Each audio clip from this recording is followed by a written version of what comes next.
Welcome to my channel. मैंने अपनी last video upload की थी, अपना कोरोना पॉजिटिव होने का एक्सपीरियंस आप सभी के साथ शेयर किया था।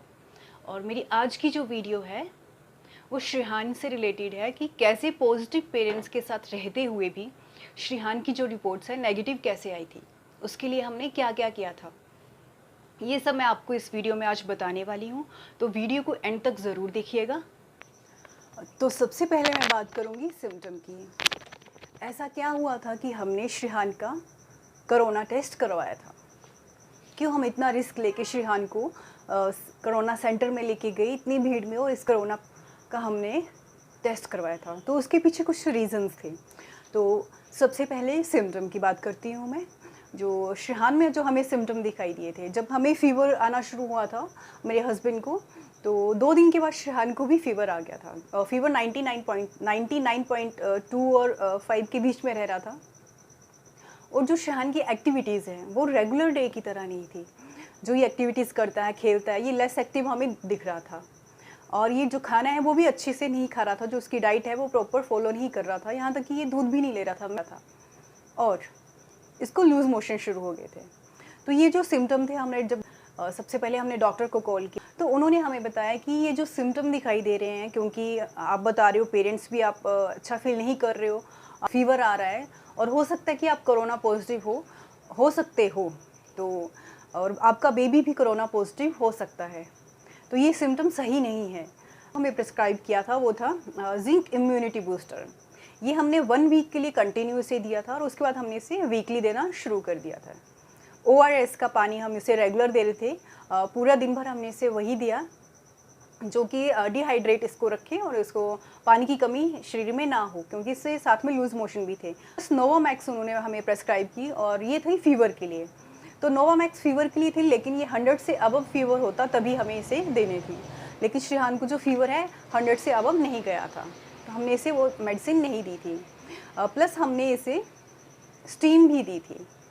स्टीम, जबकि एक 17 मंथ के बेबी को स्टीम देना एक आसान बात नहीं थी, लेकिन हमने जब ये श्रीहान सोया हुआ था तो एक ब्लैंकेट से इसे कवर करके अंदर जो स्टीमर है उसको रख के, वैसे हमने इसे दिन में 2 बार स्टीम दी थी। ऑक्सीजन लेवल चेक करने के लिए 1 फिंगर बच्चे की जो है ऑक्सीमीटर में अच्छे से नहीं आती है, तो आपको 2 जो फिंगर है बच्चे की ऑक्सीमीटर में डाल के अच्छे से आगे तक जाए रेड लाइट के नीचे, और वैसे चेक करना है और थोड़ी देर ऑक्सीमीटर को फिंगर में लगा के रखना है ताकि आपको ऑक्सीजन अच्छे से पता लगे, क्योंकि वो फ्लक्चुएट होती रहती है। तो प्रॉपर रीडिंग लेने के लिए आपको थोड़ी देर उसको लगा के रखना है। और 2 ईयर के बीच जो ऑक्सीजन होती है बच्चों की वो 97 से 99 तक होती है। तो श्रीहान की 96 और 95 के बीच आ रही थी, जो कि ठीक थे।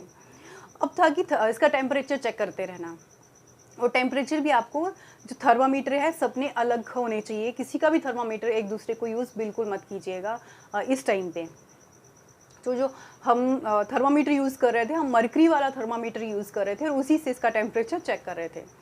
प्रॉपर इसकी रीडिंग ले रहे थे मॉर्निंग और इवनिंग में, तो वो भी ठीक आ रही थी इसकी। और इसी बीच हमें पता लग चुका था कि हम कोरोना पॉजिटिव हो चुके हैं। और श्रीहान की जो रिपोर्ट्स थी वो टचवुड नेगेटिव आई थी, जो हमारे लिए बहुत ही खुशी की बात थी। और जो हम कर रहे थे फॉलो रूटीन, उसमें हम सक्सेसफुल हुए थे।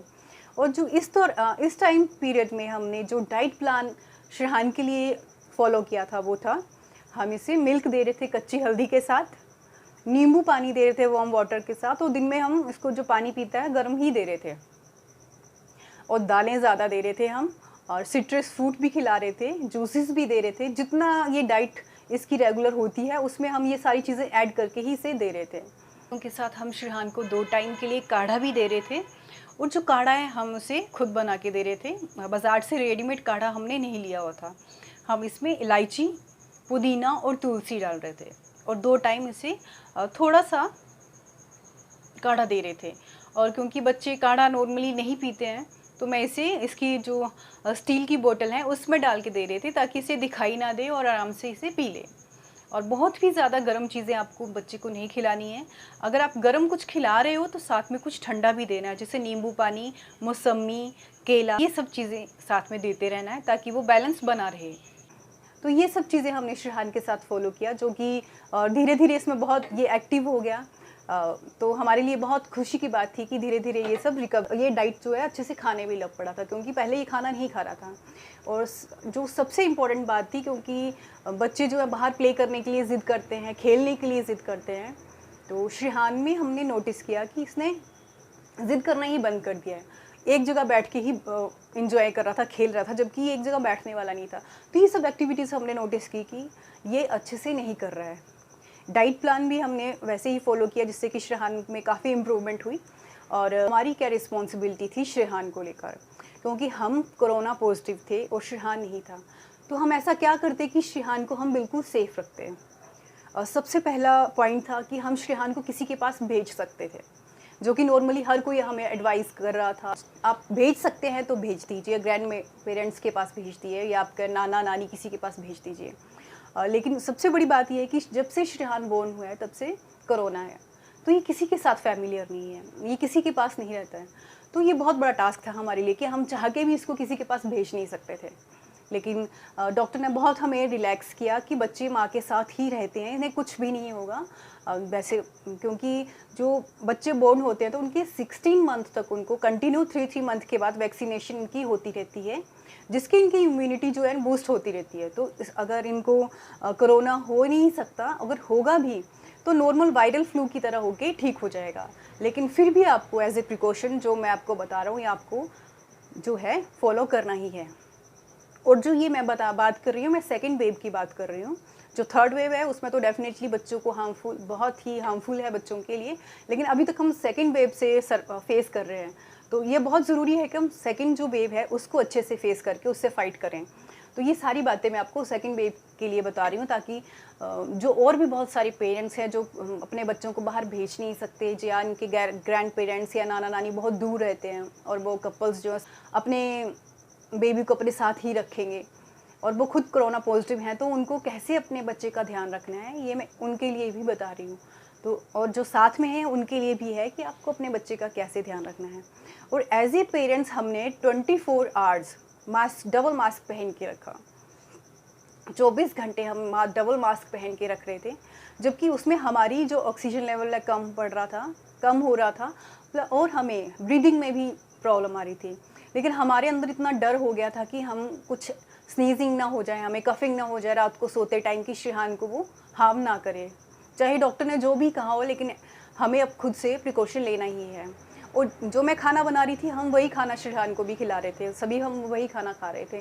तो ये भी ज़रूरी था कि हम बार बार हैंड वॉश करते रहें। जिस भी चीज़ से हम हाथ लगा रहे थे, हम ध्यान रख रहे थे कि श्रेहान की स्पेशली उसको सैनिटाइज़ कर दें, क्लीन रखें। और किचन में भी जब भी मैं खाना बना रही थी तो मैं कोशिश कर रही थी कि मैं अपने हाथ कहीं पे मेरा फेस पे ना टच हो जाए, मैं ईचिंग ना करूँ, कुछ ना करूँ, कफिंग ना करूँ, स्नीजिंग ना हो जाए, ताकि अगर हो भी तो मैं बार बार हैंड वॉश करती रहूँ और क्लीन रखूँ। ये सब हमने श्रेहान के लिए उस टाइम पे कर रहे हैं। और अगर आपके घर में किसी को भी हल्का फीवर है या कोल्ड है, तो आपको बच्चे के ऊपर ज़्यादा ध्यान देने की ज़रूरत होगी।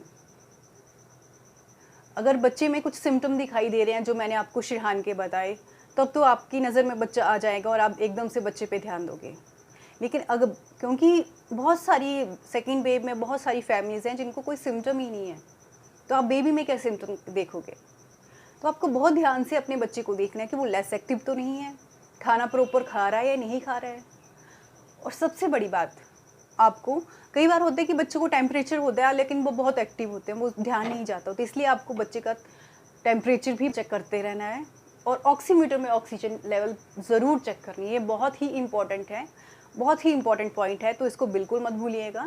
ऑक्सीमीटर में आपको ऑक्सीजन लेवल ज़रूर चेक करना है, क्योंकि बच्चों में भी देखा गया है कि बहुत सारे बच्चों को सिम्टम नहीं आ रहे हैं।